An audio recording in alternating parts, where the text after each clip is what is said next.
Hello മച്ചുമാരി, welcome back to Mallu explainer. ഒറ്റപ്പെട്ട അധികം ആരും കടന്നു ചെല്ലാത്ത ഒരു ചർച്ച്. അവിടെ കുറേയധികം പുരോഹിതന്മാരുണ്ടായിരുന്നു. അതീവ രഹസ്യമായിട്ട് ഈ ചർച്ചിനുള്ളിൽ എന്തോ ചില കാര്യങ്ങൾ നടക്കുന്നുണ്ട്. പക്ഷേ അതെന്താണെന്ന് അറിയില്ല. അതുപോലെ തന്നെ ഈയിടെയായിട്ട് ഈ ചർച്ചിന്റെ ചുറ്റുമുള്ള ഗ്രാമപ്രദേശങ്ങളിൽ നിന്നും കുറച്ചധികം സ്ത്രീകളെ കാണാതാവുന്നുണ്ട്. ഈ കാണാതായ സ്ത്രീകൾ മരിച്ചോ ഇല്ലയോ എന്ന് പോലും അറിയുന്നില്ല. അഥവാ മരിച്ചു കഴിഞ്ഞാൽ തന്നെ അവരുടെ ശവശരീരം പോലും ആ നാട്ടുകാർക്ക് ഇതുവരെയായിട്ടും കിട്ടിയിട്ടില്ല. അങ്ങനെ ഇരിക്കെ യാദൃശികമായിട്ട് ഈ ഒരു ചർച്ചിലേക്ക് ഒരു ഫാദർ വരികയാണ്. പുതിയൊരച്ഛനാണ്. പ്രേതബാധ ഒഴിവാക്കുക അല്ലെങ്കിൽ എക്സോസിസം എന്നൊക്കെ പറയില്ലേ, ആ ഒരു കാര്യം പഠിക്കാൻ വേണ്ടിയിട്ടാണ് ഫാദർ മാർക്ക് ഇങ്ങോട്ടേക്ക് വന്നത് തന്നെ. എന്നാൽ ആ ഒരു ചർച്ചിലേക്ക് വന്നതിന് ശേഷമല്ലേ അറിയുന്നത് ഇവിടെ നടക്കുന്ന കാര്യങ്ങളൊക്കെ വേറെയാണെന്ന്, അതിഭീകരമായിട്ടുള്ള കാര്യങ്ങളായിരുന്നു എന്ന്. അപ്പൊ നമുക്ക് നേരെ കഥയിലേക്ക് പോയിട്ട് അതെന്താണെന്ന് മനസ്സിലാക്കാം. കഥ തുടങ്ങുന്നതിന് മുന്നേ മറ്റൊരു കാര്യം പറഞ്ഞോട്ടെ. എന്റെ ഒരു ഫ്രണ്ട് ഉണ്ട്, ഷെഫീഖ്. അവൻ ഈ വയനാട്ടിലെ ഒട്ടുമിക്ക സ്ഥലങ്ങളും നന്നായിട്ട് അറിയാം. ടൂർ ഗൈഡൊക്കെ ആയി പോയിട്ടുള്ള ആളാണ്. അപ്പൊ നിങ്ങൾ വയനാട്ടിലേക്ക് വരികയാണെങ്കിൽ നിങ്ങൾക്ക് ഏത് തരം റിസോർട്ട് വേണമെങ്കിലും ഷെഫീഖിനെ കോൺടാക്ട് ചെയ്താൽ മതി. അവന്റെ നമ്പർ ഞാൻ സ്ക്രീനിൽ കൊടുക്കുന്നുണ്ട്. അതുപോലെ തന്നെ ഷെഫീഖിന്റെ ഇൻസ്റ്റാഗ്രാം ഐഡിയുടെ ലിങ്കും ഞാൻ താഴെ കൊടുക്കുന്നുണ്ട്. അപ്പോൾ വയനാട്ടിലേക്ക് വരികയാണെങ്കിൽ ഒന്ന് ചെക്കൗട്ട് ചെയ്ത് നോക്കുക കേട്ടോ. അപ്പൊ നമുക്ക് നേരെ കഥയിലേക്ക് പോകല്ലേ. സിനിമയുടെ ആരംഭത്തിൽ 1957 അർദ്ധരാത്രിയിൽ ഒരു ചർച്ച് കാണിക്കുകയാണ്. അതിവേഗത്തിൽ ആ ചർച്ചിന്റെ മുന്നിലേക്ക് ഒരു കാറ് വന്ന് നിൽക്കുന്നുണ്ട്. അതിനുള്ളിൽ നിന്നും വളരെ സങ്കടത്തോട് കൂടിയിട്ട് ഒരു ഫാദർ ഇറങ്ങുകയാണ്. ഒരു പുരോഹിതൻ. അയാളുടെ കയ്യിൽ എന്തോ ഉണ്ട്. നോക്കുമ്പോൾ അതൊരു ചെറിയ കുഞ്ഞാണ്. ആ കുഞ്ഞുമായിട്ട് ഈ പുരോഹിതൻ നേരെ ചർച്ചിന്റെ ഉള്ളിലേക്ക് ചെല്ലുകയാണ്. ദൈവത്തോട് കരഞ്ഞുകൊണ്ട് പ്രാർത്ഥിക്കുകയാണ്. ഇതല്ലാതെ എനിക്ക് വേറൊരു വഴിയില്ല, എന്നോട് പുറത്തു തരണം. ഈ ചെകുത്താന്റെ സന്തതിയെ ഇല്ലാതാക്കുകയല്ലാതെ വേറൊന്നിനും എനിക്ക് കഴിയില്ല. ഇത് പറഞ്ഞ് കത്തിയെടുക്കാണ് ആ ഫാദർ. ഇതേ നേരം തന്നെ ആ കുട്ടിയുടെ ഷോൾഡറിന്റെ ഭാഗത്തായിട്ട് ഒരു ചിഹ്നം കാണിക്കുന്നുണ്ട്, ഒരു മറുക് പോലെ ഒരു അടയാളം. എന്നാൽ ആ കുട്ടിയെ ഞാൻ ഇപ്പൊ കാണിക്കുന്നില്ല. അറിയാലോ, യൂട്യൂബിന്റെ ഭാഗത്തു നിന്നുള്ള ഇഷ്യൂസ്. കുട്ടിയെ എനിക്ക് കാണിക്കാൻ കഴിയില്ല. എന്തായാലും കത്തി എടുത്തുകൊണ്ട് ഫാദർ ഇപ്പോ അതിനെ കുത്തി കൊല്ലാൻ നോക്കുകയാണ്. എന്നാൽ അതേ നേരത്ത് ആ വാതിൽ ചവിട്ടി പൊളിച്ചുകൊണ്ട് ടപ്പേന്ന് പറഞ്ഞിട്ട് രണ്ട് പോലീസുകാർ ഉള്ളിലേക്ക് വരികയാണ്. അവരുടെ കയ്യിൽ ലോഡ് ചെയ്ത ഗണ്ണുകളുണ്ട്. ഫാദറിനോട് മര്യാദക്ക് ആ ഒരു ഗണ്ണല്ല, കത്തി, അത് താഴെ ഇടാൻ പറയാണ്. ആ സമയത്ത് ഫാദർ കരഞ്ഞുകൊണ്ട് പറയാണ്, നിങ്ങൾക്കറിയില്ല നിങ്ങൾ എന്താ ചെയ്യുന്നതെന്ന്. ഇത് ചെയ്യല്ലാതെ എനിക്ക് വേറൊരു നിവൃത്തിയില്ല. എന്തായാലും അടുത്ത നിമിഷം തന്നെ പോലീസുകാർ അയാളെ ഷൂട്ട് ചെയ്ത് കൊന്നു കളയുന്നുണ്ട്. അല്ലെങ്കിൽ ആ ഫാദർ കുട്ടിയെ കൊന്നുകളയും. പോലീസുകാർക്ക് അറിയില്ലല്ലോ ശരിക്കും എന്താണ് ഇവിടെ സംഭവിക്കുന്നതെന്ന്. എന്തായാലും ആ ഒരു പുരോഹിതൻ വീണ വാർഡിന് ഒരു പോലീസുകാരൻ പോയിട്ട് ആ ഒരു കുഞ്ഞിനെടുക്കുകയാണ്. ഇത്രയും നേരം കരഞ്ഞുകൊണ്ടിരുന്ന ആ കുട്ടി ഇപ്പോ പെട്ടെന്ന് ചിരിക്കുകയാണ്. എന്താണ് അന്ന് രാത്രി അവിടെ സംഭവിച്ചത്? ഇപ്പോഴും ആ കാര്യത്തിൽ ഒരു വ്യക്തതയില്ല അല്ലേ. എന്തായാലും ഈ ഒരു സംഭവം കഴിഞ്ഞു. ഇപ്പൊ 30 വർഷത്തോളായിട്ടുണ്ട്. ഇതിനുശേഷം ആളൊഴിഞ്ഞ ഒരു ഭാഗത്തിലൂടെ പോകുന്ന ഒരു ബസ് കാണിക്കുകയാണ്. വിജനമായ ഒരു സ്ഥലത്ത് ആ ഒരു ബസ് നിൽക്കുകയാണ്. അതിൽ നിന്നും ഒരാൾ പുറത്തേക്ക് ഇറങ്ങുന്നുണ്ട്. നമ്മുടെ കഥാനായകനായിട്ടുള്ള ഫാദർ മാർക്ക്. അദ്ദേഹത്തിന്റെ കയ്യിൽ എന്തോ ഒരു പേപ്പറിന്റെ കഷ്ണം ഉണ്ടായിരുന്നു. അതിലേക്ക് നോക്കിയിട്ട് കാടിന്റെ ഒരു ഭാഗത്തേക്ക് അദ്ദേഹം അങ്ങനെ നടന്നു പോവാണ്. കുറച്ചു ദൂരം നടന്നപ്പോൾ ഈ കാടിനുള്ളിലായിട്ട് പുരോഹിതരെല്ലാം താമസിക്കുന്ന ഒരു കോൺവെന്റ്, അത്യാവശ്യം വലുപ്പമുള്ളതാണ് കേട്ടോ. അങ്ങോട്ടേക്ക് മാർക്ക് എത്തുകയാണ്. അവിടുത്തെ വാതിൽ മുട്ടിയപ്പോൾ അവിടെ തന്നെ ഉണ്ടായിരുന്ന ഒരു ഫാദർ വന്നിട്ട് ആരാണ് എന്താ വേണ്ടതെന്ന് പറഞ്ഞപ്പോൾ മാർക്ക് കാര്യങ്ങളൊക്കെ പറയുന്നു. ഓ, നിങ്ങളായിരുന്നല്ലേ മാർക്ക്, ഞങ്ങൾ നിങ്ങളെ കാത്തിരിക്കായിരുന്നു കേട്ടോ, വാ ഉള്ളിലേക്ക് വാ. എന്തായാലും നിങ്ങളെപ്പോലെയുള്ള യുവാക്കള് ഇതുപോലെ എക്സോസിക് പഠിക്കാനായിട്ട് ഇങ്ങോട്ടേക്ക് വരുന്ന കാര്യത്തിൽ ഞങ്ങൾക്ക് വലിയ സന്തോഷായിട്ടാ. ഇതുപോലുള്ള എന്ത് കാര്യം വേണമെങ്കിലും ഞങ്ങൾ പഠിപ്പിച്ചു തരും. പക്ഷെ എന്തൊക്കെയായാലും ഇവിടെയും ചില നിയമങ്ങളുണ്ട്. ആ നിയമങ്ങൾ നിങ്ങൾ പാലിക്കണം. അതായത് നേരത്തെ പറഞ്ഞായിരുന്നല്ലോ, ഇത് സാധാരണ ഒരു ചർച്ചോ കാര്യങ്ങളൊന്നും അല്ല. ഇവിടെ എക്സോസിസ് ആണ് കൂടുതൽ നടക്കാറ്. അത്യാവശ്യം ഡേഞ്ചർ ആയിട്ടുള്ള ഒരു ഏരിയ തന്നെയാണ്. അതുകൊണ്ട് തന്നെ ഇവിടെ സെക്യൂരിറ്റിയും കുറച്ചധികമാണ്. ഫാദറിന്റെ അതേ വേഷം ധരിച്ച ഒരാളെ ഇപ്പൊ കാണിക്കുന്നുണ്ട്. ഒരു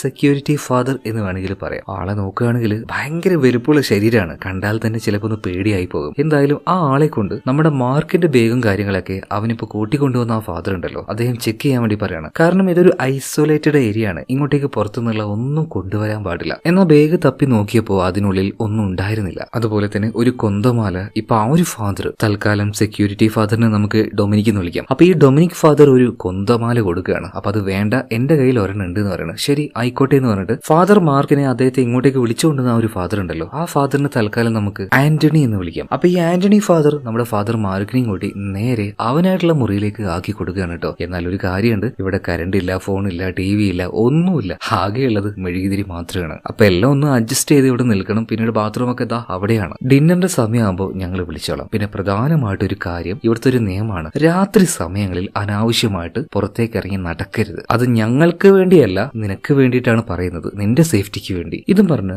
ഫാദർ ആന്റണി അവിടുന്ന് പോകുന്നുണ്ട്. അയാൾ പോയി കഴിഞ്ഞപ്പോൾ തന്നെ വേഗം പോയിട്ട് ഫാദർ മാർക്ക് റൂം ക്ലോസ് ചെയ്യണം. എന്നിട്ട് അദ്ദേഹത്തിന്റെ ഡ്രസ്സ് എല്ലാം ചേഞ്ച് ചെയ്യുന്നുണ്ട്. ആ നേരം ഫാദർ മാർക്കിന്റെ ഷോൾഡറിലായിട്ട് ഒരു പാട് നിങ്ങൾ ശ്രദ്ധിച്ചായിരുന്നു. സിനിമയുടെ ആരംഭത്തിൽ ആ ഒരു കുട്ടിയുടെ ഷോൾഡറിൽ കണ്ട അതേ മാർക്ക് തന്നെ. ഇനിയിപ്പോ ആ കുട്ടി തന്നെയാണോ ഫാദർ മാർക്ക്? എന്തായാലും അറിയില്ല. എന്തായാലും ഇതിനുശേഷം ഫാദർ മാർക്ക് അദ്ദേഹത്തിന്റെ ആ ഒരു ബോക്സ് തുറക്കുകയാണ് കേട്ടോ. അതിനടിയിൽ തന്നെ മറ്റൊരു സീക്രട്ട് അറയുണ്ടായിരുന്നു. അതായത് ചെക്ക് ചെയ്യുന്ന സമയത്ത് ഫാദർ ഡൊമിനിക് ഈ ഒരു കാര്യം കണ്ടായിരുന്നില്ല. എന്തായാലും ആ അറ കവർ തുറന്ന് അതിനുള്ളിൽ നിന്നും ഒരു ഗണ്ണും അതുപോലെ തന്നെ ഒരു ക്യാമറയും ഫാദർ മാർക്ക് പുറത്തേക്ക് എടുക്കുന്നുണ്ട്. അതിന്റെ കൂടെ തന്നെ ഒരു പേപ്പർ കട്ടിംഗ്. കുറച്ച് സ്ത്രീകളെ ഈയിടെയായിട്ട് കാണാതായിട്ടുണ്ട്. സോ അവരുമായി ബന്ധപ്പെട്ട ഒരു ന്യൂസ് പേപ്പർ കട്ടിംഗ് ആയിരുന്നു അത്. അതായത് ഒരു കാര്യം ഉറപ്പാണ്, ഫാദർ മാർക്ക് ഇങ്ങോട്ടേക്ക് വെറുതെ ഒന്നും വന്നതല്ല. ഇയാൾക്ക് മറ്റെന്തൊക്കെയോ രഹസ്യമായിട്ടുള്ള ഉദ്ദേശങ്ങളുണ്ട്. അധികം വൈകാതെ തന്നെ ഡിന്നർ കഴിക്കാനായിട്ട് ഫാദറിനെ വിളിക്കാൻ കേട്ടോ. അങ്ങോട്ടേക്ക് ചെന്നു. ഭക്ഷണം തന്നെ ഒരു സ്പെഷ്യൽ ആയിട്ടുള്ള സാധനമാണ്. അതായത് വലിയ രുചിയുമില്ല, അതുപോലെ തന്നെ വലിയ മണവുമില്ല. സത്യം പറയുകയാണെങ്കിൽ വെരി ബാഡ് ഫുഡ്. ചുവന്ന നിറത്തില് ഒരു രുചിയുമില്ല, അതുപോലെ തന്നെ ഒരുമാതിരി വൃത്തിയായിട്ട മണവും. പക്ഷെ ഫാദർ മാർക്ക് ഇങ്ങോട്ടേക്ക് വന്നത് മറ്റെന്തോ ഒരു ലക്ഷ്യത്തിനാണ്. അതുകൊണ്ട് തന്നെ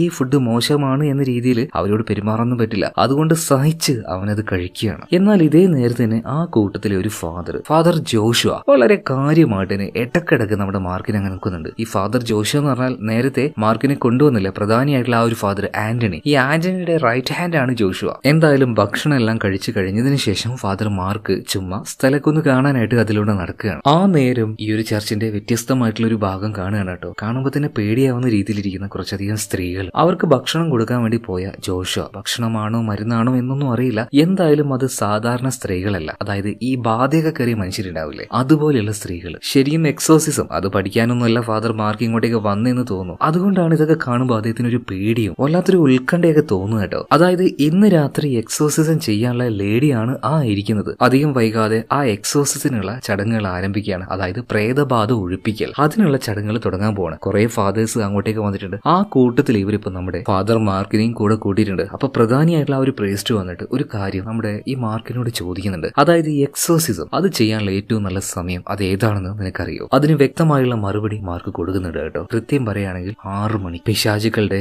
ആ ഒരു ശക്തി വലയം, പ്രഭാവ വലയം അത് നഷ്ടപ്പെടുന്ന സമയമാണ് ഈ 6 മണി. ആ സമയമാണ് എക്സോസിസം ചെയ്യാനുള്ള ഏറ്റവും നല്ല സമയം. പിന്നീട് സ്പെഷ്യൽ ആയിട്ടുള്ള ഒരു റൂമിലേക്ക് ഇവരെല്ലാവരും കയറി കഥ കടക്കുകയാണ്. ആ സമയത്ത് തന്നെ മാർക്കിന് ചില വാണിങ്ങുകൾ കിട്ടുന്നുണ്ട്. അതായത് ഭയപ്പെടുത്തുന്ന പല കാര്യങ്ങളും നിങ്ങൾ കണ്ടേക്കാം എന്ന് കരുതി ഭയപ്പെടാൻ നിൽക്കരുത്. ആദ്യമായിട്ട് കാണുന്നത് കൊണ്ട് തന്നെ ചെറിയൊരു ഭയം ഉണ്ടായേക്കാം. എന്നിരുന്നാലും ഞങ്ങളുടെ കൂടെ നിൽക്കുക. അതിനിടയിൽ ഒരു ഫാദർ ഈ നടക്കാൻ പോകുന്ന ചടങ്ങുണ്ടല്ലോ അത് ഷൂട്ട് ചെയ്യാനായിട്ടുള്ള വീഡിയോ ക്യാമറ റെഡി ആയിട്ട് നിൽക്കുകയാണ്. അതെന്തിനാണെന്ന് മാർക്ക് ചോദിച്ചപ്പോൾ നമ്മൾക്ക് കാണാൻ പറ്റാത്ത പല കാര്യം ക്യാമറയിലൂടെ നമുക്ക് കാണാൻ കഴിയും. അതിനു പുറമെ എന്താണ് ഇവിടെ നടക്കുന്നത് എന്നുള്ളത് മുകളിൽ റിപ്പോർട്ട് ചെയ്യേണ്ടത്. അതിനും കൂടിയാണ് ഇതുപോലെ വീഡിയോ ക്യാമറയിൽ ഇവിടെ നടക്കുന്ന കാര്യങ്ങൾ റെക്കോർഡ് ചെയ്യുന്നത്. അങ്ങനെ അധികം വൈകാതെ അവിടെ മെഴുകുതിരികൾ അത് മുഴുവനായിട്ടും കത്തിച്ചു വെക്കാണ്. പതിയെ പതിയെ പ്രാർത്ഥന അത് ആരംഭിക്കുന്നുണ്ട്. അതുപോലെ തന്നെ എക്സോസിസ് അത് ചെയ്യാനുള്ള പെൺകുട്ടിയും ഇവരങ്ങോട്ടേക്ക് കൊണ്ടുവന്നിട്ടുണ്ട്. ഇങ്ങനെ പ്രാർത്ഥന ചെയ്തുകൊണ്ടിരിക്കുന്ന സമയത്ത് തന്നെ പെൺകുട്ടിയുടെ ആ ഒരു ആറ്റിറ്റ്യൂഡ് മാറുകയാണ്, വയലന്റ് ആവാൻ തുടങ്ങുകയാണ്. മാത്രമല്ല അവിടെ ഇപ്പോൾ ഒരു നേരിയ കാറ്റ് വീശാൻ തുടങ്ങുകയാണ്. പതിയെ പതിയെ അതിന്റെ ശക്തി കൂടുകയാണ്. ഫാദർ മാർക്ക് ആദ്യമായിട്ടാണ് ഇതെല്ലാം എക്സ്പീരിയൻസ് ചെയ്യുന്നത്. ആ പെണ്ണാണെങ്കിലോ ആ ഒരു കട്ടിൽ കിടന്ന് പെട്ടച്ചോണ്ടിരിക്കുകയാണ്. എന്തായാലും ആദ്യമായിട്ട് ഇത് കാണുന്ന ആൾക്ക് ഉള്ളിൽ നല്ല ഭയം വരും. സത്യമാണ്, ആ ഭയം ഫാദർ മാർക്കിന്റെ മുഖത്ത് കാണാൻ കഴിയും. കാരണം കട്ടിൽ കിടക്കുന്ന ആ ഒരു സ്ത്രീ ഉണ്ടല്ലോ, ഈ ഒരു പ്രാർത്ഥനയുടെ തീവ്രത അത് കൂടുന്നതിനനുസരിച്ച് വല്ലാതെ കിടന്ന് അവളെ പെട്ടക്കുകയാണ്. കയ്യും കാലും കെട്ടിയത് കൊണ്ട് തന്നെ അവൾക്ക് അധികം അനങ്ങാൻ കഴിയുന്നില്ല. ഇതേ സമയം പ്രാർത്ഥനയുടെ ഇടയിൽ ഈ മെയിൻ ആയിട്ടുള്ള ഫാദർ ആന്റണി ഉണ്ടല്ലോ, അദ്ദേഹത്തിന്റെ കയ്യിലുണ്ടായിരുന്ന ആ ഒരു കുരിശിന് പെട്ടെന്ന് തീ പിടിക്കുകയാണ്. അധികം വൈകാതെ ആ ഒരു ചടങ്ങ് എല്ലാവരും തീർക്കുന്നുണ്ട് കേട്ടോ. സത്യം പറഞ്ഞാൽ മാർക്കിന് ഇത് ജീവിതത്തിലെ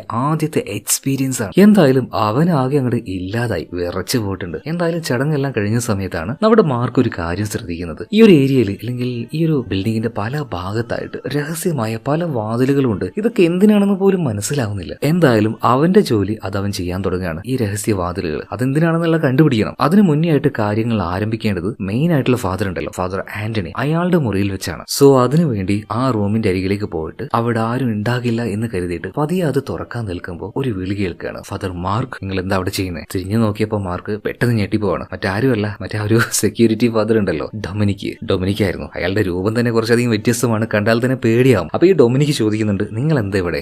ഒന്നുമില്ല, ഞാൻ ഫാദർ ആന്റണിയെ കണ്ടെന്ന് സംസാരിക്കാൻ വേണ്ടിയിട്ട് എന്തൊക്കെയായാലും അദ്ദേഹത്തിന്റെ സമ്മതമില്ലാതെ അവിടെ കയറാൻ പാടില്ല, എന്തായാലും ഇവിടുന്ന് പൊയ്ക്കെന്ന് പറഞ്ഞിട്ട് അവിടുന്ന് മാർക്കിനെ ഒഴിവാക്കുകയാണ്. അധികം വൈകാതെ ഡിന്നർ കഴിക്കാനുള്ള സമയമായിട്ടുണ്ട്. വീണ്ടും അതേ ഭക്ഷണം തന്നെ, മണവും ഗുണവും ഇല്ല, അതുപോലെ തന്നെ വൃത്തികെട്ട ടേസ്റ്റും. ചുവന്ന നിറമുള്ള ഈ ഭക്ഷണം എന്താണെന്ന് മാർക്കിന് മനസ്സിലാവുന്നേയില്ല. പക്ഷേ നിയമം അനുസരിച്ച് ഇത് നിർബന്ധമായിട്ട് കഴിച്ചേ മതിയാവുള്ളൂ. അതുകൊണ്ട് തന്നെ കഷ്ടപ്പെട്ട് അത് തിന്നാൻ വേണ്ടി അവൻ ശ്രമിക്കുന്നുണ്ട്. ഇതേ നേരം തന്നെ ആ കൂട്ടത്തിലെ മറ്റൊരു ഫാദർ ഇത് തിന്നാൻ വേണ്ടി കുറച്ച് ബുദ്ധിമുട്ടുള്ളത് പോലെ കാണിക്കുകയാണ്. എന്നാൽ ഫാദർ ഡൊമിനിക്ക് അവന്റെ അടുത്തേക്ക് വന്നിട്ട് അവന്റെ ചെവിയിൽ എന്തോ ഒന്ന് പറഞ്ഞ സമയത്ത് അവനത് വീണ്ടും കഴിക്കാൻ തുടങ്ങുകയാണ്. അതായത് ഇവിടെയുള്ള പ്രീസ്റ്റുകളിൽ പല ആൾക്കാരും ഇഷ്ടത്തോട് കൂടിയിട്ടൊന്നുമല്ല ഈ ഭക്ഷണം കഴിക്കുന്നത്. അതിന് പിന്നിലും എന്തെങ്കിലും ഒരു കാരണം ഉണ്ടായില്ലേ? അങ്ങനെ ആ ഒരു ഡിന്നർ എല്ലാം കഴിഞ്ഞ് മാർക്കിപ്പോ അവന്റെ റൂമിലേക്ക് പോവാണ്. എന്നാൽ റൂമിൽ എത്തിയ പാട് തന്നെ വല്ലാണ്ട് ഛർദ്ദിക്കാനും ഓക്കാനൊക്കെ വരികയാണ്. ഒന്നും നോക്കിയില്ല, അവൻ വാഷ് ബേസിൽ പോയിട്ട് ഛർദ്ദിച്ച് കളയാണ്. എന്നാൽ ആ ഛർദ്ദിച്ചതിൽ അവന്റെ പല്ല് തന്നെ അവൻ കാണുകയാണ്. ആകെ ഞെട്ടിപ്പോയി. ആ പല്ലെടുത്ത് നോക്കുമ്പോൾ അതിന്റെ ഉള്ളിൽ നിന്നും ഒരു ഈച്ച പുറത്തേക്ക് വരുന്നുണ്ട്. ശരിക്കും ഡിസ്റ്റർബിംഗ് ആയിട്ടുള്ള ഒരു കാര്യം തന്നെ. ഇതൊക്കെ സത്യമാണോ അല്ലെങ്കിൽ അവന്റെ തോന്നലാണോ എന്നൊന്നും മനസ്സിലാവുന്നില്ല. അതുപോലെ തന്നെ അവനൊരു കാര്യം തീരുമാനിച്ചു. എന്തിനാണോ ഇങ്ങോട്ടേക്ക് വന്നത് ആ പണി വേഗം തീർക്കുക. ഇവിടെ നിൽക്കുന്ന ഓരോ നിമിഷവും അപകടം പിടിച്ചത് തന്നെയാണ്. അങ്ങനെ അന്ന് രാത്രി തന്നെ അവന്റെ കയ്യിൽ അവന് സ്വന്തമായിട്ടൊരു ജപമാല ഉണ്ട് എന്ന് പറഞ്ഞില്ലേ, ആ മാലയുടെ താഴ്ഭാഗത്തായിട്ട് ചില സ്ക്രൂ ഡ്രൈവേഴ്സ് അതുപോലെ തന്നെ കള്ളച്ചാവി ഇതെല്ലാം ഉണ്ടായിരുന്നു. എന്തായാലും ആ ചാവി ഉപയോഗിച്ച് നേരെ അവൻ ഫാദർ ആന്റണിയുടെ മുറിയുടെ അടുത്തേക്ക് ചെല്ലുകയാണ്. ഫാദർ ആന്റണി ഈ രാത്രിയിൽ അദ്ദേഹത്തിന് ആ ഒരു റൂമിൽ ഉണ്ടായിരുന്നില്ല. എന്തായാലും അതൊരു നല്ല അവസരമായിരുന്നു. മാർക്ക് റൂമിനുള്ളിലേക്ക് കയറുകയാണ്. കയറി നോക്കുമ്പോൾ അവിടുത്തെ ഷെൽഫിൽ ഒരുപാടധികം കാസറ്റുകൾ കാണുന്നുണ്ട്. ഓരോ കാസറ്റ് അതിന് പുറത്തായിട്ട് ഓരോ സ്ത്രീകളുടെ പേര് എഴുതി വെച്ചിട്ടുണ്ട്. അതിലൊരെണ്ണം അവൻ എടുക്കുകയാണ്. അത് പ്ലേ ചെയ്ത് നോക്കുന്നുണ്ട്. അതായത് അവൻ തന്നെ നിന്നുകൊണ്ട് ഒരു എക്സോസിസം ഇവിടെ നടന്നായിരുന്നല്ലോ, അതിന്റെ വിഷ്വലാണത്. എന്നാൽ സൂക്ഷ്മതയോട് കൂടിയിട്ട് അതിലേക്ക് നോക്കിയപ്പോൾ എന്തൊക്കെയോ ചില സംശയങ്ങൾ മാർക്കിന് തോന്നുകയാണ്. അതുകൊണ്ട് ആ ഒരു കാസറ്റ് എല്ലാം അവിടെ എടുത്തു വെച്ച് എക്സോസിസം നടന്ന ആ റൂമുണ്ടല്ലോ, ആ കട്ടിലുണ്ടല്ലോ, അങ്ങോട്ടേക്ക് മാർക്ക് ഒറ്റയ്ക്ക് ചെല്ലുകയാണ്. എന്നിട്ട് ആ കട്ടില് വിശദമായിട്ട് മാർക്ക് പരിശോധിക്കുന്ന സമയത്ത് ഇതിന്റെ പല ഭാഗങ്ങളായിട്ട് സിറിഞ്ച് കിട്ടുന്നുണ്ട്. അതായത് ഇതിലൊരു സ്ത്രീ കിടന്നായിരുന്നല്ലോ, അവളുടെ ദേഹത്ത് കുത്തിവെക്കാൻ പാകത്തിനുണ്ടായിരുന്ന സിറിഞ്ചുകൾ. അതുപോലെ കട്ടിലിന്റെ ഒരു ഭാഗം തൊട്ട സമയത്ത് ആ കട്ടിൽ ഓട്ടോമാറ്റിക് ആയിട്ട് ഇളകി കളിക്കുകയാണ്. സംഗതി എന്താണെന്ന് നിങ്ങൾക്ക് മനസ്സിലായോ? എക്സോസിസം ചെയ്യുന്ന സമയത്ത് ആ കട്ടിൽ ഇളകിയത് ചെകുത്താന്റെ ശക്തി കൊണ്ടൊന്നുമല്ല. ആ സ്വിച്ച് ഇട്ട സമയത്താണ്, ഈ മെക്കാനിസം കാരണമാണ് ഈ കട്ടിൽ ശരിക്കും ഇളകിയത്. അതുപോലെ തന്നെ ആരൊരാൾ വരുന്നുണ്ട്. ആ ശബ്ദം കേട്ടപ്പോൾ പെട്ടെന്ന് തന്നെ ഫാദർ മാർക്ക് ചുമരിനോട് ചേർന്ന് നിന്ന് ഒളിക്കുകയാണ്. ഒളിച്ച സമയത്ത് അവിടെ രഹസ്യമായിട്ട് വെച്ച ഒരു ഫാൻ കാണുകയാണ് കേട്ടോ. അതായത് എക്സർസൈസ് ചെയ്യുന്ന സമയത്ത്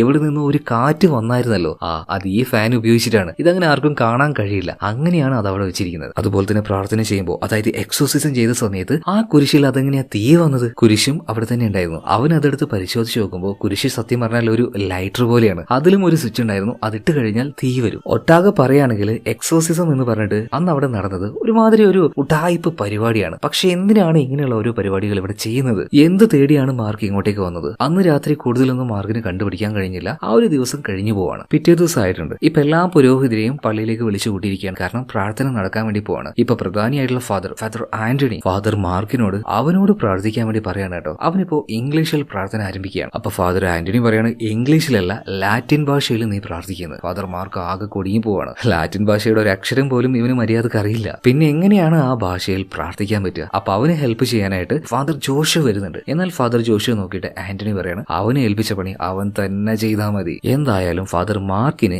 ലാറ്റിൻ ഭാഷയിൽ പ്രാർത്ഥിക്കാൻ കഴിഞ്ഞില്ല. അപ്പൊ തന്നെ ഇവർക്ക് എല്ലാവർക്കും എന്തൊക്കെയോ ചില സംശയങ്ങൾ തോന്നി തുടങ്ങിയിട്ടുണ്ട്. എന്തായാലും ഇതിനുശേഷം വീണ്ടും ഭക്ഷണം കഴിക്കാനായിട്ട് ഇവരിയ്ക്കുകയാണ്. എന്നാൽ ഇത്തവണ ഭക്ഷണം കഴിക്കുമ്പോൾ അതിനുള്ളിൽ നിന്നും കൊഴാന്നുള്ള എന്തോ ഒരു വൃത്തികെട്ട സാധനം മാർക്കിന് കിട്ടുകയാണ്. ആക്ച്വലി എന്താണ് ഈ കഴിക്കുന്ന ഭക്ഷണം എന്ന് അവന് മനസ്സിലാവുന്നേയില്ല. എന്തായാലും അതെല്ലാം കഴിച്ചു കഴിഞ്ഞ് അവൻ വേഗം റൂമിലേക്ക് പോവാണ്. അതായത് ഇന്ന് രാത്രിയോട് കൂടിയിട്ട് മാർക്ക് ഇവിടെ നിന്ന് രക്ഷപ്പെട്ടു പോകാൻ നിൽക്കണം. അതിന് മുന്നേ ആയിട്ട് അവൻ കൊണ്ടുവന്ന ആ ഒരു ന്യൂസ് പേപ്പർ കട്ടിങ്സ് ഒക്കെ ഉണ്ടല്ലോ, അതെല്ലാം കത്തിച്ച് കളയുന്നുണ്ട്. കൂടുതലായിട്ടൊന്നും രക്ഷപ്പെട്ടു പോകുന്നതിന് മുന്നേ ഇവിടുന്ന് അവൻ എടുക്കുന്നില്ല. ആ ഒരു ഗണ്ണ് മാത്രം എടുത്ത് അരയിൽ വെക്കുകയാണ്. പിന്നീട് പതിയെ പുറത്തേക്ക് പോകാൻ നോക്കുമ്പോൾ അവിടെയാണ് പ്രശ്നം ആരംഭിക്കുന്നത്. അതായത് ഇവിടെയുള്ള എല്ലാ ഗേറ്റുകളും എല്ലാം ക്ലോസ് ചെയ്ത് വെച്ചിരിക്കുകയാണ്. ഒന്നും തുറന്ന് ഫാദർ മാർക്കിന് പുറത്തേക്ക് പോകാൻ കഴിയുന്നില്ല. അതുപോലെ തന്നെ വളരെ മിസ്റ്റീരിയസ് ആയിട്ടുള്ള, അതായത് ദുരൂഹമായിട്ടുള്ള ഒരു കാര്യം ഫാദർ മാർക്ക് കാണുകയാണ്. അതെന്താണെന്ന് വെച്ചിട്ടുണ്ടെങ്കിൽ സെമിത്തേരിയുടെ ഭാഗത്ത് ഒരുപാട് കല്ലറകളുണ്ട്. അവിടെ പുതുതായിട്ട് ഒരു കുഴി കുഴിച്ച് ഒരു 4-5 ഫാദേഴ്സ് അങ്ങോട്ടേക്ക് ചെന്ന് ആരുടെയോ ഒരാളുടെ മൃതദേഹം അവിടെ അടക്കം ചെയ്യുന്നുണ്ട്. പക്ഷെ അറിയില്ല അതാരാണെന്ന്, അതെന്തിനാ ചെയ്യുന്നതെന്ന്. എന്തായാലും ഇത് കണ്ട സമയത്ത് ഫാദർ മാർക്ക് ഒന്ന് ഞെട്ടിപ്പോവാം. ഇനി കഥയുടെ ബാക്കി കേൾക്കുന്നതിന് മുന്നേ ആയിട്ട് ഒരു കാര്യം പറയട്ടെ. നമ്മുടെ ചാനൽ സബ്സ്ക്രൈബ് ചെയ്യാതെ കാണുന്ന മച്ചന്മാര് ചാനൽ ഒന്ന് സബ്സ്ക്രൈബ് ചെയ്യണം. അതിനോടൊപ്പം തന്നെ നമ്മുടെ വീഡിയോ ഒന്ന് ലൈക്ക് ചെയ്ത് കഴിഞ്ഞാൽ ഞാൻ വളരെ ഹാപ്പി ആകും കേട്ടാ. നിങ്ങൾക്ക് വേണ്ടി ഇത്രയും നല്ല കഥകൾ പറഞ്ഞു തരികയല്ലേ. അപ്പൊ ഒരു ലൈക്ക് ഇട്ട് കഴിഞ്ഞാൽ അടിപൊളിയായിരിക്കും. അപ്പൊ നമുക്ക് കഥയിലേക്ക് തിരിച്ചു വരാം.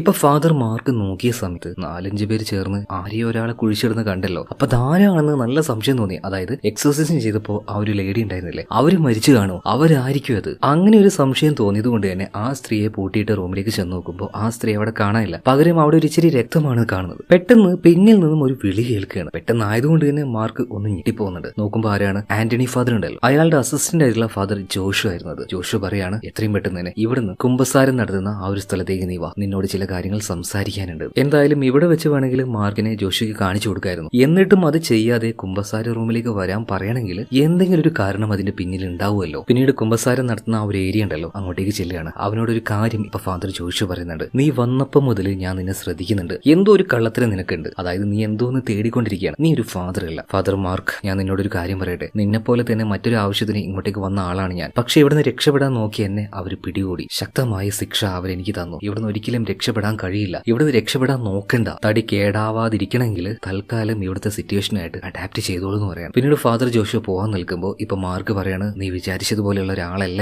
ഞാനൊരു പോലീസുകാരനാണ്. ശരിക്കും ഞാൻ ഇങ്ങോട്ടേക്ക് വന്നതിന്റെ എന്റെ പ്രധാന ഉദ്ദേശം എന്താണെന്ന് വെച്ചാൽ ഈ ഒരു ഏരിയയിൽ വെച്ച് പല പെൺകുട്ടികളെ കാണാതായിട്ടുണ്ട്. ഞങ്ങൾ പോലീസുകാർക്ക് നല്ല സംശയം ഈ ചർച്ചിന്റെ മേലെയാണ്. എന്നാൽ ഇവിടെ എന്തെങ്കിലും നടക്കുന്നുണ്ടെങ്കിലോ അല്ലെങ്കിൽ നടക്കുന്നില്ലെങ്കിലോ എന്തായാലും ഡയറക്റ്റ് ആയിട്ട് പോലീസുകാർക്ക് ഇങ്ങോട്ടേക്ക് വന്നിട്ട് ഒരു അന്വേഷണം അത് പോസിബിൾ അല്ല. രാഷ്ട്രീയപരമായിട്ടും മതപരമായിട്ടും ഒരുപാട് ഇഷ്യൂസ് ഉണ്ടാവും. അതുകൊണ്ട് വളരെ സീക്രട്ട് ആയിട്ട് ഇവിടുത്തെ കാര്യങ്ങൾ അന്വേഷിക്കാൻ വന്നതാണ് ഞാൻ. എന്നാൽ മാർക്ക് ഒരു പോലീസുകാരനാണെന്ന് കേട്ടപ്പോൾ ജോഷുവയ്ക്ക് സമാധാനമാണ്. അപ്പോ നമ്മളേക്ക് രക്ഷപ്പെടുത്താൻ വന്ന ആളാണല്ലേ? അതെ, ഇവിടെ ആരൊക്കെ കുടിയും കിടക്കുന്നുണ്ട് എല്ലാവരെയും ഞങ്ങൾ രക്ഷപ്പെടുത്തും. പക്ഷെ അതിന് മുന്നേ ആയിട്ട് എന്താണ് ഇവിടെ നടക്കുന്നതെന്ന് ജോഷുവ നീ എന്നോട് പറയണമെന്ന് പറയണം. അങ്ങനെ ജോഷുവ മനസ്സിലാക്കിയ കാര്യങ്ങൾ മാർക്കിനോട് പറയാണ്. അതായത് ഈ ഒരു ചർച്ചിലേക്ക് വലിയ ഫണ്ട് ഓരോ മാസവും വരുന്നുണ്ട്. അപ്പൊ ആ ഒരു ഫണ്ട് വരുന്നതിനായിട്ട് ഇവിടെ ആരാധനയും കാര്യങ്ങളും അതുപോലെ തന്നെ എക്സോസിസം ഇതെല്ലാം നടക്കുന്നുണ്ടെന്ന് വീഡിയോ എടുത്ത് അങ്ങോട്ടേക്ക് അയച്ചു കൊടുക്കണമല്ലോ. അതിന് വേണ്ടിയിട്ടാണ് ശരിക്കും ഇവർ ഇങ്ങനെ ഒരു നാടകം ഇവിടെ കളിക്കുന്നത്. ഇവിടെ ഒരു ആത്മാവും ഇല്ല, ഒന്നുമില്ല, എല്ലാം ഇവരുടെ ട്രിക്കാണ്. അതെന്താണെന്ന് നമ്മൾ നേരത്തെ കണ്ടതാണല്ലോ. ആ ഒരു കട്ടിലും അവിടെയുള്ള ഡ്രഗും അവിടുത്തെ ഫാനും അവിടുത്തെ കുരിശും എല്ലാം ഒരു തട്ടിപ്പ് സെറ്റപ്പാണ്. അതായത് പൈസ അടിച്ചെടുക്കാൻ വേണ്ടി മാത്രം. അതിനായിട്ട് ഇവർ ഒരുപാട് സ്ത്രീകളെ ഇങ്ങോട്ടേക്ക് കൊണ്ടുവരുന്നുണ്ട്. അവർക്ക് ലഹരി കൊടുത്ത് അവരെ പ്രാന്തികളാക്കിയിട്ട് അവർക്ക് ബാധയാണെന്ന് പറഞ്ഞ് അതിന്റെ വീഡിയോ എടുത്ത് അതിന്റെ എക്സോസിസം ചെയ്യുന്നത് നേരെ വത്തിക്കാനിൽ അയച്ചു കൊടുക്കും. അവിടുന്ന് ഫണ്ട് ഇങ്ങോട്ടേക്ക് വരും. അപ്പൊ നേരത്തെ എക്സോസിസം എന്ന പേരിൽ നാടകം കളിച്ചില്ലേ? അപ്പൊ ആ നാടകത്തിന് വേണ്ടി ഉപയോഗിച്ച ആ ഒരു പെൺകുട്ടി മിക്കവാറും അവള് മരിച്ചിരിക്കും. അവളുടെ ഡെഡ് ബോഡി ആയിരിക്കണം നേരത്തെ കുറച്ച് പേര് പോയിട്ട് ആ ഒരു ശവപ്പറമ്പിൽ കുഴിച്ചിട്ടത്. എന്തായാലും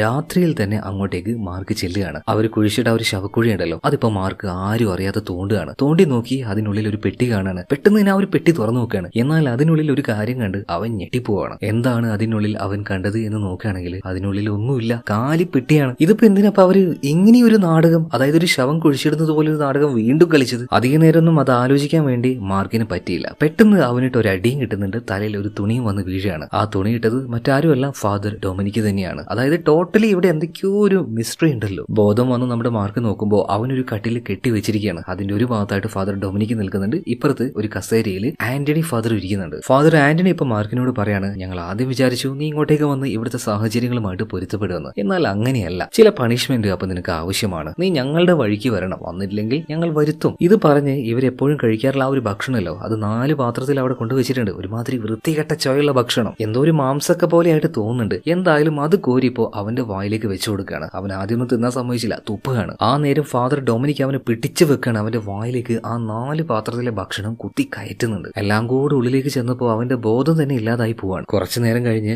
മാർക്കിന് ബോധം വരുമ്പോ ആ റൂമിൽ ഫാദർ ആന്റണി ഇല്ല, പകരം ഫാദർ ഡൊമിനിക്ക് ഒരു ഭാഗത്ത് കിടന്ന് ഉറങ്ങുന്നുണ്ട്. ഇത് തന്നെ അവസരം. പതിയെ അവന്റെ ആ ഒരു കെട്ടുകൾ എങ്ങനെയൊക്കെയോ വായൊക്കെ വെച്ച് കടിച്ച് മുറിച്ച് അഴിച്ചെടുക്കുകയാണ് കേട്ടോ. എന്നാൽ അപ്പൊ തന്നെ ഫാദർ ഡൊമിനിക്ക് കണ്ണു തുറക്കുകയാണ്. അവിടെ വെച്ച് അയാൾക്ക് നേരെ ഫൈറ്റ് ചെയ്യല്ലാതെ വേറെ ഒരു നിവൃത്തിയില്ല. എന്നാൽ ഫാദർ ഡൊമിനിക്ക് കണ്ടാൽ തന്നെ അറിയാൻ ആരോഗ്യവാനായിട്ടുള്ള ഒരു ഘടാഘടിയനാണ്. അയാളോട് അങ്ങനെ മുട്ടി നിൽക്കാൻ കഴിയില്ല. എന്തായാലും നല്ല അവസരത്തിൽ നമ്മുടെ മാർക്കിന് അവന്റെ അരയിൽ ഒളിപ്പിച്ച് വെച്ച് ആ ഒരു ഗണ്ണ് പുറത്തേ എടുക്കാൻ പറ്റി. ഒരു തലയാണി അതിന്റെ മുകളിൽ വെച്ചിട്ട് ഒരൊറ്റ പൊട്ടിക്കലാണ്. എന്നാൽ എത്രയും പെട്ടെന്ന് തന്നെ മാർക്ക് അവിടെ നിന്ന് രക്ഷപ്പെട്ടു പോകാനല്ല നോക്കിയത്. ഇപ്പോഴും ഭക്ഷണം എന്ന് പറഞ്ഞിട്ട് കൊടുക്കുന്ന ഈ സാധനം ഉണ്ടല്ലോ, അതെന്താണെന്ന് അറിയണല്ലോ. അതുകൊണ്ട് തന്നെ നേരെ അടുക്കളയുടെ ഭാഗത്തേക്ക് ചെന്ന് നോക്കുകയാണ്. ആ നേരത്ത് അവിടെ ആരും ഉണ്ടായിരുന്നില്ല. എന്തായാലും വിളിച്ചടിച്ച് അവിടെ മുഴുവനായിട്ട് പരിശോധിച്ച് നോക്കുമ്പോൾ രഹസ്യമായിട്ടുള്ള ഒരു മുറി കാണുകയാണ്. ആ മുറി ഇപ്പോ നമ്മുടെ ഫാദർ മാർക്ക് തുറന്നു നോക്കുകയാണ്. ഫാദർ മാർക്ക് എന്ന് പറയാൻ പറ്റില്ല, ആളൊരു പോലീസുകാരനാണല്ലോ. എന്തായാലും മുറി തുറന്നു നോക്കിയ മാർക്ക് കാണുന്ന കാര്യം എന്താ, കാണാതായി എന്ന് പറയുന്ന സ്ത്രീകളുണ്ടല്ലോ, അവരെയെല്ലാം പന്നിക്കടയിൽ പന്നികളെ കെട്ടി തൂക്കിയിട്ടില്ലേ, അതുപോലെ അവരുടെ ഡെഡ് ബോഡികൾ, അവരുടെ മാംസമാണ് മുറിച്ചെടുത്ത് 3 നേരം ഭക്ഷിക്കാനായിട്ട് ഇവർക്കൊരു പാത്രത്തിൽ കൊടുക്കുന്നത്. അത് മനസ്സിലാക്കിയപ്പോ തന്നെ മാർക്ക് ആകെ കിടന്ന് ഛർദിക്കുകയാണ്. ഇതേ നേരം ഫാദർ ജോഷു അങ്ങോട്ടേക്ക് വരുന്നുണ്ട്. ജോഷുവും ഈ ഒരു കാര്യം ഇപ്പോഴാണ് മനസ്സിലാക്കുന്നത് കേട്ടോ. അവനും കിടന്ന് വാള് വെക്കാൻ തുടങ്ങുകയാണ്. ഇത്രയും ദിവസം കഴിച്ചത് മനുഷ്യന്റെ ഇറച്ചിയായിരുന്നു. എന്തായാലും ഇതോടുകൂടിയിട്ട്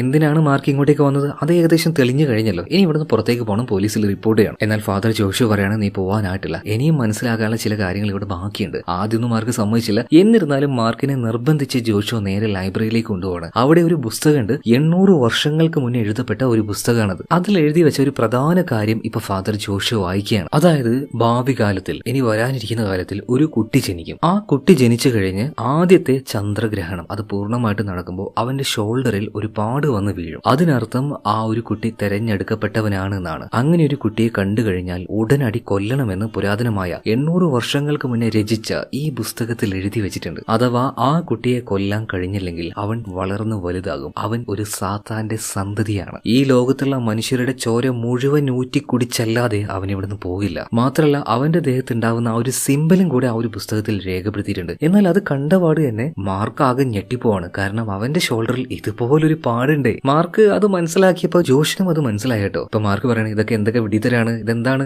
ഏതോ കാലത്ത് എന്തോ എഴുതി വെച്ചെന്ന് പറഞ്ഞിട്ട് നമ്മൾ അതൊക്കെ വിശ്വസിക്കേണ്ട ആവശ്യമുണ്ടോ? ഈ സമയത്ത് ജോഷ് ഒരു കാര്യം പറയുന്നുണ്ട്, മാർക്ക് നീ ഒരു പോലീസുകാരനല്ലേ, പക്ഷേ ഒരു കാര്യം ഉറപ്പാണ്, നീ ഒരു വ്യക്തമായ പ്ലാനിന്റെ ഒരു പദ്ധതിയുടെ ഭാഗമായിട്ടാണ് ഇങ്ങോട്ടേക്ക് വന്നിരിക്കുന്നത്. അതായത് ഇവിടെയുള്ള ഈ കൾട്ട് ഗ്രൂപ്പ് ഇവർക്ക് നിന്നെ ആവശ്യമാണ്, നിന്നിലൂടെ പിശാചിനെ അവർ കൊണ്ടുവരാൻ നോക്കുകയാണ്. ശരിക്കും ഒരു വലിയ ട്രാപ്പിലേക്ക്, ഒരു പദ്ധതിയുടെ ഉള്ളിലേക്കാണ് മാർക്ക് വന്ന് വീണിരിക്കുന്നത്. മാർക്കിന് എന്നാൽ ഈ കാര്യമൊന്നും വിശ്വസിക്കാൻ പറ്റുന്നില്ല കേട്ടോ. ഒരു പുരോഗമന ചിന്തയുള്ള ആളാണ്, അതായത് അവനൊരു പിശാചിന്റെ കുഞ്ഞാന്നൊക്കെ പറയുമ്പോൾ എങ്ങനെയാണ് അവൻ അത് വിശ്വസിക്കുക, അക്സെപ്റ്റ് ചെയ്യാനേ പറ്റുന്നില്ല. അവസാനം ഫാദർ ജോഷ് പറയാണ്, നീ ഇത് വിശ്വസിച്ചാലും ഇല്ലെങ്കിലും ഞാൻ ഒരു കാര്യം നിന്നോട് പറയട്ടെ, അവർക്ക് വേണ്ടി അവരുടെ കർമ്മങ്ങൾ ചെയ്യാനായിട്ട് നീ ഇവിടെ നിന്ന് കൊടുക്കരുത്. എത്രയും പെട്ടെന്ന് നീ ഇവിടുന്ന് രക്ഷപ്പെട്ടു പോകണം. പുറത്തേക്ക് രക്ഷപ്പെടാനുള്ള പല വഴികളും എനിക്കറിയാം. എന്നാൽ ആദ്യമൊന്നും മാർക്ക് ഇത് വിശ്വസിക്കുന്നില്ല. എന്നാൽ ഫാദർ അദ്ദേഹത്തിന്റെ ആ ഒരു വസ്ത്രം മാറ്റി കാണിച്ചു കൊടുക്കുകയാണ്. പുറത്തെല്ലാം ഒരുപാട് തവണ അടി കിട്ടിയതിന്റെ പാടുണ്ട്. കാരണം ഓരോ തവണ രക്ഷപ്പെടാൻ നോക്കുമ്പോഴും ഓരോ അടി വെച്ച് കിട്ടാറുണ്ട്. അതിനർത്ഥം മാർക്ക് പല തവണ ഇവിടുന്ന് രക്ഷപ്പെടാൻ നോക്കിയിട്ടുണ്ട്. ഒരുവിധം വഴികളൊക്കെ അവൻ അറിയാം. എന്തായാലും ഞാൻ ഈ പറഞ്ഞ കാര്യങ്ങൾ നിങ്ങൾക്ക് വിശ്വാസം ഉണ്ടെങ്കിലും ഇല്ലെങ്കിലും മാർക്ക് തൽക്കാലം എന്റെ കൂടെ വാന്ന് പറഞ്ഞിട്ട് അവിടെ ഒരു ബലിപീഠം ഉണ്ടായിരുന്നു. അതിനടിയിലൂടെ ഒരു വഴിയുണ്ട്, ഒരു ടണലാണ്. അതിനുള്ളിലൂടെ ജോഷിയുടെ പിറകാലെ തന്നെ മാർക്കും ചെല്ലുകയാണ്. അങ്ങനെ ആ ടണലിലൂടെ പോയി പോയി പോയി ഒരുമാതിരി ചെറിയൊരു വലിപ്പുള്ള ഒരു ഗുഹയിലേക്ക് എത്തിയിട്ടുണ്ട്. പെട്ടെന്ന് അങ്ങോട്ടേക്ക് വന്ന രണ്ടാൾക്കാര് പാവം നമ്മുടെ മാർക്കിനെ അടിച്ച് വീഴ്ത്തുകയാണ് കേട്ടോ. അതായത് വലിയൊരു ചതി ഇവിടെ നടന്നിരിക്കുകയാണ്. ഒരു വിശ്വസ്തനായിട്ട് ഫാദർ ജോഷുവ നമ്മുടെ മാർക്കിന്റെ കൂടെ നിന്ന് അവനെ ചതിക്കുകയായിരുന്നു. ഒരു കാരണവശാലും മാർക്ക് പുറത്തേക്ക് രക്ഷപ്പെട്ടു പോവാതിരിക്കാനായിട്ട്, കറക്റ്റ് ഇങ്ങോട്ടേക്ക് കൊണ്ടുവരാനായിട്ട്. എന്തായാലും അവര് ബോധം കെട്ട് കിടക്കുന്ന മാർക്കിനെ അവിടുന്ന് കൊണ്ടുപോവാണ് കേട്ടോ. അതായത് ഒരുപാട് താഴെയായിട്ട് വലിയൊരു ഗുഹ, 800 വർഷങ്ങൾക്ക് മുന്നേ നിർമ്മിക്കപ്പെട്ട വലിയൊരു ഗുഹയാണിത്. അവിടെ വെച്ച് ഇനി ചില ചടങ്ങുകൾ നടക്കാൻ വേണ്ടി പോവാണ്. ആ ഫാദേഴ്സ്, പുരോഹിതന്മാര്, ഇവരൊക്കെ ഒരു പ്രത്യേക രീതിയിൽ വസ്ത്രം അണിഞ്ഞുകൊണ്ട് അവിടെ അവർ കർമ്മത്തിന് വേണ്ടി നിൽക്കുകയാണ്. ആ കൂട്ടത്തിൽ അവരുടെ ലീഡർ ആയിട്ടുള്ള ഫാദർ ആന്റണി ഉണ്ട്. ഫാദർ ആന്റണി ഇപ്പോ കെട്ടിയിട്ട മാർക്കിന്റെ അടുത്തേക്ക് വന്നിട്ട് പറയാണ്, കഴിഞ്ഞ എത്രയോ വർഷങ്ങളായിട്ട് ഞങ്ങളുടെ ഈ ഒരു രഹസ്യ സംഘടന നിനക്ക് വേണ്ടി കാത്തിരിക്കുകയായിരുന്നു. ദൈവവും സാത്താനും എല്ലാത്തിനും തുല്യ ശക്തിയാണ്. ഇത്രയും കാലം ദൈവത്തിന്റെ രീതിയിലുള്ള ഒരു ലോകമായിരുന്നില്ലേ നമ്മുടേത്. എന്നാൽ ആ ലോകത്തിനൊരു മാറ്റം വരുത്തണം. ഇവിടെ ദുഷ്ടന്മാരായിട്ടുള്ള പല ആൾക്കാരും പെറ്റ് പെരുകിയിരിക്കുകയാണ്. അവരെല്ലാം ഇല്ലാതാവണം. സാത്താൻ ഈ ഭൂമിയിലേക്ക് ഇറങ്ങി വരണം. ആ സാത്താനിലൂടെ പുതിയൊരു ഭൂമിയെ, പുതിയൊരു ലോകത്തെ ഞങ്ങൾ സൃഷ്ടിക്കാൻ വേണ്ടി പോവാണ്. അതിനുള്ള ഏക പോൻ വഴി നീയാണെന്ന് പറയണം. എന്നാൽ ഇതെല്ലാം കേട്ടുകൊണ്ടിരിക്കുമ്പോൾ മാർക്ക് പറയാണ്, നിങ്ങൾ എന്ത് വെട്ടിത്തരായി പറയുന്നേ, ഞാനൊരു സാധാരണ പോലീസുകാരനാ. ഒന്ന് ആലോചിച്ച് നോക്ക്, ഒരു പോലീസുകാരനായി എന്നെ എന്തെങ്കിലും ചെയ്തു കഴിഞ്ഞാൽ വലിയ പ്രശ്നം ഇവിടെ ഉണ്ടാവും. ഞാൻ ഇങ്ങോട്ടേക്ക് വന്ന വിവരം പല ആൾക്കാരും നേരത്തെ അറിഞ്ഞതാണ്. മര്യാദക്ക് സംസാരിക്കാൻ പോലും പറ്റാതെ വായി കെട്ടിയിട്ട അവസ്ഥയിൽ മാർക്ക് ഈ ഒരു കാര്യങ്ങൾ എല്ലാവരും വിളിച്ച് പറയുന്നുണ്ട്. പക്ഷേ മാർക്ക് എന്തൊക്കെ പറഞ്ഞിട്ടും ഇവന്മാർക്ക് യാതൊരു കൂസലുമില്ല കേട്ടോ. കഴിഞ്ഞ 800 വർഷമായിട്ട് 700 വർഷമായിട്ട് ഇവന്മാർ ഈ ഒരു ചടങ്ങ് ചെയ്യാനായിട്ട് ഇതിനു വേണ്ടി അങ്ങനെ കാത്തിരിക്കുകയായിരുന്നു കേട്ടോ. അതായത് അവരുടേതായ ഓരോ നേട്ടങ്ങൾക്ക് വേണ്ടിയിട്ട്. എന്തായാലും ആ ചടങ്ങിന്റെ അടുത്ത ഭാഗമായിട്ട് ഒരു നരബലി നടത്തണം. അതിനായിട്ട് ഒരു പെൺകുട്ടി അങ്ങോട്ടേക്ക് കൊണ്ടുവരികയാണ്. ഒരു ആടിനെ അറുക്കുന്നത് പോലെ ആ പെൺകുട്ടി ഇവരെ അറുത്ത് ആ രക്തം എടുത്ത് എല്ലാവരും അത് കുടിക്കുകയാണ്. അവസാനം അത് കുടിക്കാനായിട്ട് നമ്മുടെ മാർക്കിന് വരെ കൊടുക്കുന്നുണ്ട്. അവന്റെ വായിൽ ഒഴിച്ചു കൊടുക്കുമ്പോൾ തുപ്പിക്കളയുന്നവരുണ്ട്. പക്ഷേ എന്ത് ചെയ്യാനാ, ഈ ഭ്രാന്തന്മാർ ഈ ചടങ്ങ് ഇവിടെ നിർത്തുമെന്ന് തോന്നുന്നില്ല. എന്തായാലും ഏകദേശം ചടങ്ങുകളെല്ലാം പൂർത്തിയായിട്ട് ഇവര് കാത്തിരിക്കുകയാണ് മാർക്കിന്റെ ഉള്ളിൽ നിന്നും ആ ഒരു പിശാചു വരാനായിട്ട്. എന്നാൽ ഇത്രയും നേരമായിട്ട് ഒന്നും വരാത്തതുകൊണ്ട്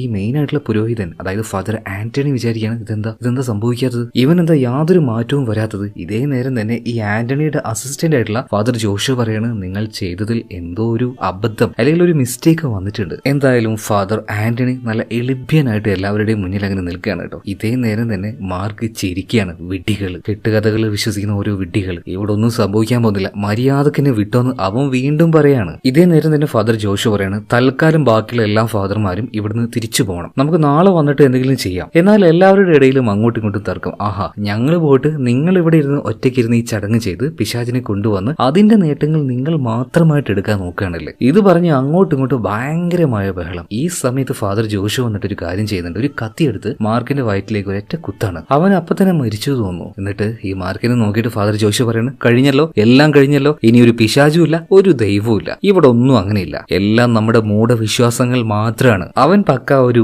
നിരീശ്വരവാദിയാണെന്നേ. അവനിപ്പോ പറയുന്ന കാര്യം നമ്മൾ എല്ലാ പ്രാവശ്യത്തെയും പോലെ തന്നെ വത്തിക്കാനുള്ളവരെ പറ്റിക്കുന്നു, എക്സോസിസം ഇവിടെ ഉടായിപ്പായിട്ട് ചെയ്യുന്നു, നമ്മൾ പൈസ തട്ടുന്നു, നമുക്ക് ആ പരിപാടി മതി എന്ന് പറയാണ്. എന്തായാലും മരിച്ചുപോയ നമ്മുടെ മാർക്കിനെ എടുത്ത് അവിടെ തന്നെ ഉണ്ടായിരുന്ന ഒരു കിണറ്റിന്റെ ഉള്ളിലേക്ക് ഇട്ട് ഇവരെ അവിടുന്ന് പോവുകയാണ്. എന്നാൽ എല്ലാ ചടങ്ങും കഴിഞ്ഞ് ഫാദർ ആന്റണി അയാളുടെ റൂമിൽ തന്നെയാണ് കേട്ടോ. എന്തോ വല്ലാത്തൊരു വിഷമത്തിലാണ്. അതായത് ആ ചടങ്ങ് പൂർത്തിയാവാത്തതിലും പിശാച് വരാത്തതിലും ഇയാൾക്ക് ഭയങ്കര സങ്കടമാണ്. അപ്പൊ കുറേയധികം മദ്യപിച്ച് ലക്ക് കേട്ട് ബോധമില്ലാതെയായിട്ട് അവിടുന്ന് കുട്ടികൾ കളിക്കുന്ന പോലെ എന്തൊക്കെയോ കളിച്ചു കൂട്ടാണ്. ഇപ്പൊ അങ്ങോട്ടേക്ക് ഫാദർ ജോഷു വന്നിട്ട് സമാധാനിപ്പിക്കുകയാണ്. ഫാദർ, നമുക്ക് വേറെ എന്തെങ്കിലും വഴി ഉണ്ടാവും, തൽക്കാലം നിങ്ങൾ വന്ന് കിടക്കുന്നു പറഞ്ഞിട്ട് ആ കട്ടില് ഫാദർ ആന്റണിയെ കെടുത്തിയതിനു ശേഷം ഒരു തലക്കാണി ചൂടാണി ഉപയോഗിച്ച് ജോഷുവ അയാളെ ശ്വാസം മുട്ടിച്ച് കൊന്നുകളയാണ്. കാരണം ഫാദർ ആന്റണി അയാളുടെ പൊസിഷനിലേക്ക് ഇയാൾ മരിച്ചു കഴിഞ്ഞാൽ ഇനി വരാൻ പോകുന്നത് ജോഷുവ ആയിരിക്കും. ജോഷുക്ക് ഈ പറഞ്ഞതുപോലെ ഒരു വിശ്വാസവും കാര്യങ്ങളൊന്നുമില്ല. ഫാദർ ആന്റണിയെ പോലെ ആ ഒരു പിശാച് വരും ലോകത്തെ മാറ്റിമറിയും എന്നുള്ള യാതൊരു വിശ്വാസവും ഇല്ല. അയാൾക്ക് ആകെ വേണ്ടത് പണമാണ്. പണത്തിന് വേണ്ടി എന്ത് ചെയ്യണം? ഇടക്കിടക്ക് ഓരോ സ്ത്രീകളെ തട്ടിക്കൊണ്ടുവരണം, എന്നിട്ട് എക്സോസിസം എന്ന പേരിൽ ഇവിടെ വെച്ച് നാടകം കളിക്കണം, എന്നിട്ട് ആ വീഡിയോ വത്തിക്കാനിലേക്ക് അയക്കണം, പൈസ ഉണ്ടാക്കണം. എന്തായാലും ഇയാൾ മരിച്ചതോട് കൂടിയിട്ട് അയാളുടെ പൊസിഷനിലേക്ക് ജോഷു വരാൻ വേണ്ടി പോകണം. ഈ വിവരം അറിഞ്ഞ് എന്തായാലും രാവിലെ എല്ലാവരും ഒത്തുകൂടുമല്ലോ. അപ്പൊ എല്ലാവരുടെ മുന്നിൽ വെച്ചും ഒരു നാടകം കൂടെ ജോഷു കളിക്കുന്നുണ്ട്. അത് തന്നെ ഫാദർ പോയെന്ന് പറഞ്ഞിട്ട് ഭയങ്കര വിഷമത്തിൽ കരഞ്ഞുകൊണ്ടിരിക്കുകയാണ്. അപ്പൊ ബാക്കിയുള്ള അച്ഛന്മാരൊക്കെ വന്നിട്ട് നീ കരയണ്ട, നീ വിഷമിക്കേണ്ട, എന്തായാലും അദ്ദേഹത്തിന്റെ സ്ഥാനത്തേക്ക് ഇനി നീ വരണം, നീയാണ് ഇനി ഇവിടുത്തെ അധികാരി. ഇത് തന്നെയാണ് ജോഷുവയ്ക്കും വേണ്ടത്. എന്തായാലും മരിച്ചു കിടക്കുന്ന ഫാദർ ആന്റണിയുടെ മൂക്കിൽ നിന്നും ഒരു ഈച്ച പതിയെ പുറത്തേക്ക് വരുന്നുണ്ട്. ആ ഈച്ച പിന്നീട് ഈ ഒരു ചർച്ച് മുഴുവനായിട്ട് ചുറ്റി കറങ്ങി അവസാനം ടണലിനടിയിലൂടെ പോയി ഇന്നലെ രാത്രി ചടങ്ങ് നടന്ന ആ ഒരു ഗുഹയുണ്ടല്ലോ, അതിനുള്ളിലെ കിണറ്റിലേക്ക് ഒരൊറ്റ പോക്കങ്ങ് പോവാണ്. ആ കിണറ്റിൽ ആരുണ്ട്? മരിച്ചു കിടക്കുന്ന മാർക്കുണ്ട്. മാർക്കിന്റെ ദേഹത്ത് ആ ഒരു ഈച്ച പോയിരിക്കുകയാണ്. അതോടുകൂടിയിട്ട് പെട്ടെന്ന് മാർക്ക് ചാടി എഴുന്നേൽക്കാണ്. അതായത് ഒരുപാട് പരിക്കുകളോട് കൂടിയിട്ട് അവൻ ആ ഒരു കിണറ്റിലേക്ക് വീണെങ്കിലും ആള് മരിച്ചിട്ടില്ല. പിന്നീട് വേദന കൊണ്ട് അവൻ അതിന്റെ ഉള്ളിൽ കിടന്ന് കരയാണ് കേട്ടോ. പിന്നീട് എങ്ങനെയൊക്കെയോ മുകളിലേക്ക് വരുന്നുണ്ട്. പക്ഷെ വന്നതിന് ശേഷം അവന്റെ ദേഹത്തൊക്കെ ഭയങ്കരമായിട്ടുള്ള ഒരു മാറ്റം. ഒരു കാറ്റ് വീശിയതോട് കൂടിയിട്ട് അവന്റെ ദേഹം എല്ലാം ചീഞ്ഞ് അളിഞ്ഞുകൊണ്ടിരിക്കുകയാണ്. നിലവിളിച്ച് വേദന കൊണ്ട് മാർക്ക് ഉറക്കെ കരയുന്നുണ്ട്. എന്നാൽ അല്പനേരം കൊണ്ട് അവന്റെ ശരീരത്തിൽ വല്ലാത്ത മാറ്റങ്ങൾ വരികയാണ്. ഇതേ നേരം തന്നെ മുകളിൽ ഇങ്ങോട്ടേക്ക് ചടങ്ങിനായിട്ട് ഒരുപാട് സ്ത്രീകളെ കൊണ്ടുവന്നിട്ടുണ്ടല്ലോ, അവരുടെ മൃതദേഹം മുഴുവനായിട്ട് കത്തിച്ച് കളയാണ്. അതുപോലെ തന്നെ ഫാദർ ആന്റണി അയാൾ മരിച്ചതുകൊണ്ട് തന്നെ അതിന്റേതായ ചില ചടങ്ങുകൾ നടന്നുകൊണ്ടിരിക്കുകയാണ്. എന്നാൽ പെട്ടെന്ന് ഇംഗ്ലീഷിൽ സംസാരിച്ചുകൊണ്ടിരിക്കുന്ന ഈ ഫാദറിന്റെ ഭാഷയൊക്കെ ഒറ്റയടിക്ക് മാറുകയാണ്, ലാറ്റിൻ ഭാഷയിലാവുകയാണ്. എന്നാൽ ആ ലാറ്റിൻ ഭാഷയൊന്നും ഇയാൾക്കറിയില്ല. പരമാവധി അത് പറയാതിരിക്കാൻ വേണ്ടി ഫാദർ ജോഷ് ശ്രമിക്കുന്നുണ്ടെങ്കിലും അയാളെ കൊണ്ട് അതിന് പറ്റുന്നില്ല. ഇതേ നേരം തന്നെ ജോഷ് പതിയെ പൊന്താൻ ആരംഭിക്കുകയാണ്. ഇയാളുടെ കൈകളും കാലുകളും പരസ്പരം അങ്ങോട്ടും ഇങ്ങോട്ടും പിരിയാൻ തുടങ്ങി. അവസാനം പിരിഞ്ഞ് ഇയാളുടെ ശരീരം തന്നെ ഇല്ലാതായി ചതഞ്ഞരഞ്ഞ് അവിടെ ആ ഒരു കോട്ട് അല്ലെങ്കിൽ ആ ഒരു വസ്ത്രം മാത്രമായിട്ട് അത് താഴേക്ക് വീഴാണ്. ഇതേ നേരം തന്നെ ബേക്കിലുണ്ടായിരുന്ന ആ വലിയ ബെഞ്ച്, അതിന്റെ പിന്നിൽ നിന്നും ശരിക്കുള്ള ആ ഒരു സാത്താൻ അവൻ ഉയർത്തെഴുന്നേറ്റ് വരികയാണ്. അത് തന്നെ ശരിക്കും ആ സാത്താൻ വരുന്നുണ്ട്. 800 വർഷങ്ങൾക്ക് മുന്നേ രചിച്ച ആ കാര്യം സത്യമായിരുന്നു. മാർക്ക് തന്നെയാണ് ആ ഒരു പിശാച്. പൂർണ്ണമായിട്ട് പിശാചിന്റെ രൂപത്തിൽ അവൻ അവിടെ വന്ന് നിന്ന് ഒരു ഒച്ചപ്പാട് ഉണ്ടാക്കുകയാണ്. അത് കണ്ടപാട് തന്നെ ഈ അച്ഛന്മാര് മുഴുവൻ അങ്ങോട്ടും ഇങ്ങോട്ടും പേടിച്ചോടുന്നുണ്ട്. എന്നാൽ മറ്റൊരു രീതിയിൽ ഒരു ശബ്ദം ഉണ്ടാക്കിയതോട് കൂടിയിട്ട് ഈ ഓടുന്ന അച്ഛന്മാര് മുഴുവനായിട്ട് ഫ്രീസായി സ്റ്റെക്കായി അങ്ങനെ നിൽക്കുകയാണ്. ഇതേ നേരം തന്നെ കുരിശിൽ നാട്ടിയ ഒരു വലിയ ജീസസിന്റെ ശില്പവും അവിടെ ഉണ്ടായിരുന്നു. ഇപ്പൊ ആ ഒരു ശില്പത്തിന്റെ തല വരെ പതിയെ തിരിയാൻ തുടങ്ങുകയാണ്. ശില്പത്തിന്റെ മാത്രമായിരുന്നില്ല, ഇവിടെ അനങ്ങാൻ പോലും നിൽക്കാൻ കഴിയാതെ നിൽക്കുന്ന ഈ അച്ഛന്മാരുണ്ടല്ലോ, അവരെല്ലാവരും പതിയെ എയറിലേക്ക് പൊന്തി അവരുടെ ശരീരവും തലകീഴായിട്ട് മറിയാണ്. അതായത് ആന്റി ക്രൈസ്റ്റ് വന്നു കഴിഞ്ഞാൽ കുരിശെല്ലാം തലകീഴായി നിൽക്കുന്ന പറയില്ലേ, അതുപോലെ. എന്നാൽ ആ കുരിശ് മാത്രമായിരുന്നില്ല, ഈ ലോകം മുഴുവൻ തലകീഴായിട്ട് വരികയാണ്. ഈ ചർച്ച എങ്ങനെയുണ്ടായത്? നേരെ മുകളിലേക്കല്ലേ? എന്നാൽ അത് നേരെ തിരിഞ്ഞു വരികയാണ്. കൂരഭാഗം താഴെയും തറഭാഗം മേലെയുമായിട്ട് മാറി, അതായത് പൂർണ്ണമായിട്ടും തലകീഴായി മറിഞ്ഞ പുതിയൊരു ലോകം. വൈഡ് ആംഗിളിൽ അങ്ങനെ ഒരു ഷോട്ട് കാണിക്കുന്നുണ്ട്. മാത്രമല്ല പെട്ടെന്ന് ആകാശത്തിൽ ഒരു വലിയ ഭീകരമായ ഹോൾ ഉണ്ടാവുകയാണ്. അതിനുള്ളിലൂടെ നരകത്തിന്റേതായ പല കാര്യങ്ങളും ഭൂമിയിലേക്ക് വരികയാണ്. അത് ഭൂമിയെ തൊടാൻ വേണ്ടി പോവാണ്. അതായത് നരകത്തിൽ നിന്ന് വലിയൊരു ഹോള്, ഒരു വലിയ ഓട്ട ഭൂമിയിലേക്ക് വന്നിരിക്കുകയാണ്. അതായത് ഇനി ഈ ലോകം നിയന്ത്രിക്കാൻ പോകുന്നത് ഈ ഒരു ചെകുത്താനാണ്. ഈ ലോകം ഇനി ചെകുത്താന്റേതായിരിക്കും. നരകതുല്യമായ വ്യത്യസ്തമായ ഒരു ലോകം. അങ്ങനെ പൂർണ്ണമായിട്ടും ചെകുത്താൻ ഭൂമിയെ കീഴടക്കുന്നത് കാണിച്ചുകൊണ്ടാണ് സിനിമ ഇവിടെ തീരുന്നത്. എല്ലാ കഥയിലും ചെകുത്താനെ ഇല്ലാതാക്കുന്നത് പോലെ അല്ലാതെ ഈ കഥയിൽ കുറച്ചധികം വ്യത്യസ്തമായിട്ട് ചെകുത്താൻ ഭൂമിയെ കീഴടക്കുന്നത് പോലെ ആയിട്ടുണ്ട്. എന്തായാലും തുടക്കം മുതലേ മിസ്റ്റീരിയസ് ആയിട്ട് വല്ലാതൊരു ഹൊറിഫിക് ഫീലിൽ തുടങ്ങിയ ഒരു പടമാണ്. എല്ലാ കഥയുടെ അവസാനം ഒരുപോലെ ആയിരിക്കണമെന്നില്ല. എന്തായാലും തുടക്കം മുതലേ നല്ലൊരു ത്രില്ല് ഉണ്ടായിരുന്നില്ലേ? നിങ്ങൾക്ക് ഇഷ്ടമായി ഈ ഒരു കഥ? അപ്പൊ തീർച്ചയായിട്ടും അഭിപ്രായങ്ങൾ കമന്റ് ബോക്സിൽ പറയാം. അപ്പൊ അടുത്ത വീഡിയോയിൽ നമുക്ക് വീണ്ടും കാണാം. Okay, by.